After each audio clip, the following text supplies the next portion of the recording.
Je lis dans Ésaïe chapitre 26.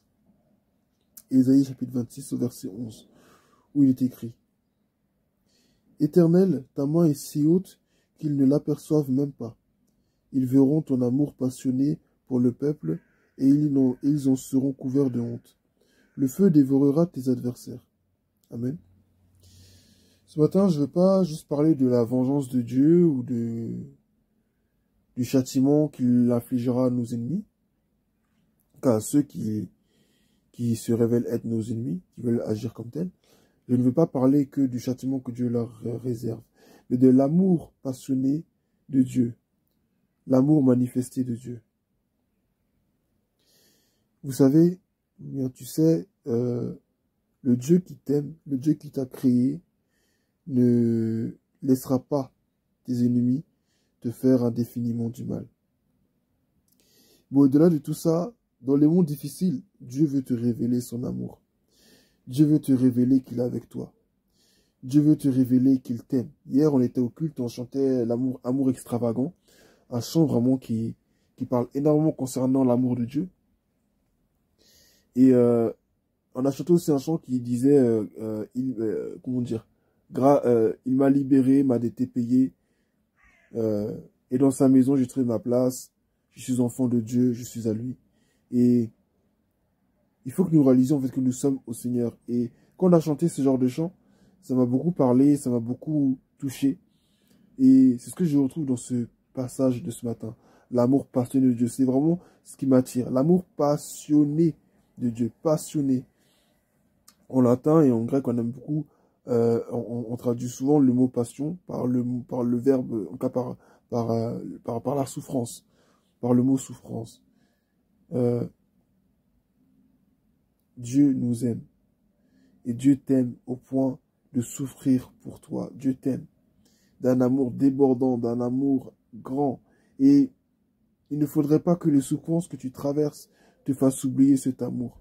Il ne faudrait pas que les paroles des gens te fassent oublier l'amour que Dieu a pour toi. Dieu t'aime. Et il n'y a rien dans ce monde qui saurait changer cela. Dieu t'aime d'un amour passionné. Dieu t'aime d'un amour sans faille, sans tache ni ride. Un amour sans défaut, un amour sans arrière-pensée. Oh mon frère, ma soeur, Dieu t'aime tellement qu'il ne peut pas te laisser tomber. Il ne peut pas lâcher ta main parce qu'il t'aime trop. Réalise ce matin que Dieu t'aime. Et que ni les souffrances de la vie, ni la mort, ni les richesses, ni les amis que tu as, ni la promotion ne te fassent oublier cet amour. Parce que souvent, le problème avec nous, c'est que lorsqu'on sort de la souffrance, tout d'un coup, on oublie tout ce que Dieu nous a donné. Or, il ne faut pas oublier ce que Dieu a fait pour nous. Rappelle-toi que le Dieu qui t'a aimé dans la souffrance t'aimera dans la restauration. Le Dieu qui t'a aimé dans la richesse t'aimera dans la pauvreté. Le Dieu qui t'a aimé quand tu étais faible t'aimera aussi quand tu étais fort. Et le Dieu qui t'a aimé quand tu étais fort t'aimera aussi lorsque tu seras faible. Le Dieu que tu sers n'est pas juste un Dieu des montagnes, mais aussi le Dieu des vallées. Le Dieu des montagnes, pourquoi on fait référence à Moïse? Parce que Moïse, il priait, il était là, il voyait Dieu, Dieu se révélait à lui, tout ça. Et on voit comment Dieu était avec lui. Et on parle aussi du Dieu des vallées, parce que la vallée, c'est un lieu qui est inférieur à la montagne.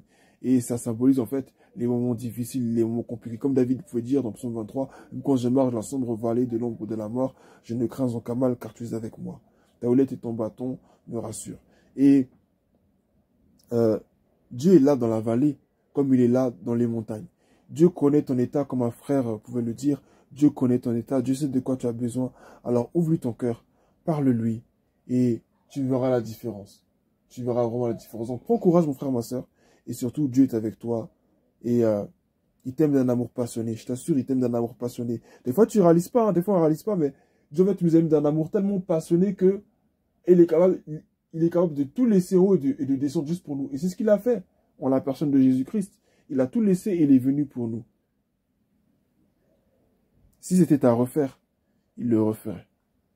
Mais il a dit à la fin, même tout est accompli. Donc il ne le refera pas. Mais si c'était à refaire, il le referait. Juste pour toi, juste pour moi, il le referait. Il a dit, je donne des peuples à ta place. Dieu peut tuer pour toi. Dieu peut faire beaucoup de choses pour toi. Juste par amour. Juste par amour. Juste par amour. Dieu, non. Il t'aime.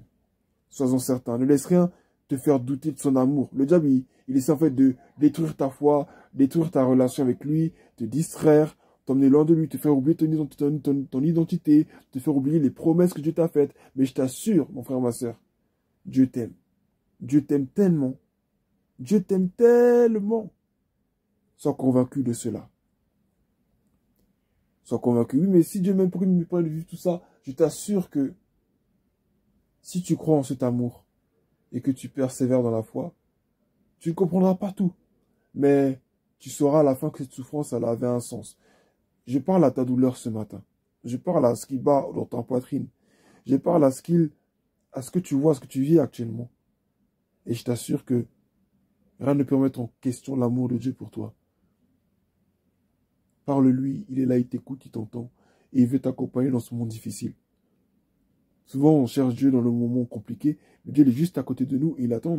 Il attend simplement que tu puisses, il attend qu'on puisse lui tendre la main pour nous manifester cet amour, pour qu'on puisse parvenir à cette évidence palpable que l'amour de Dieu est disponible pour nous. L'amour de Dieu est disponible pour toi. Un amour passionné, un amour grand, un amour débordant, un amour brûlant. Dieu t'aime d'un amour passionné. Crois-le ce matin. Amen.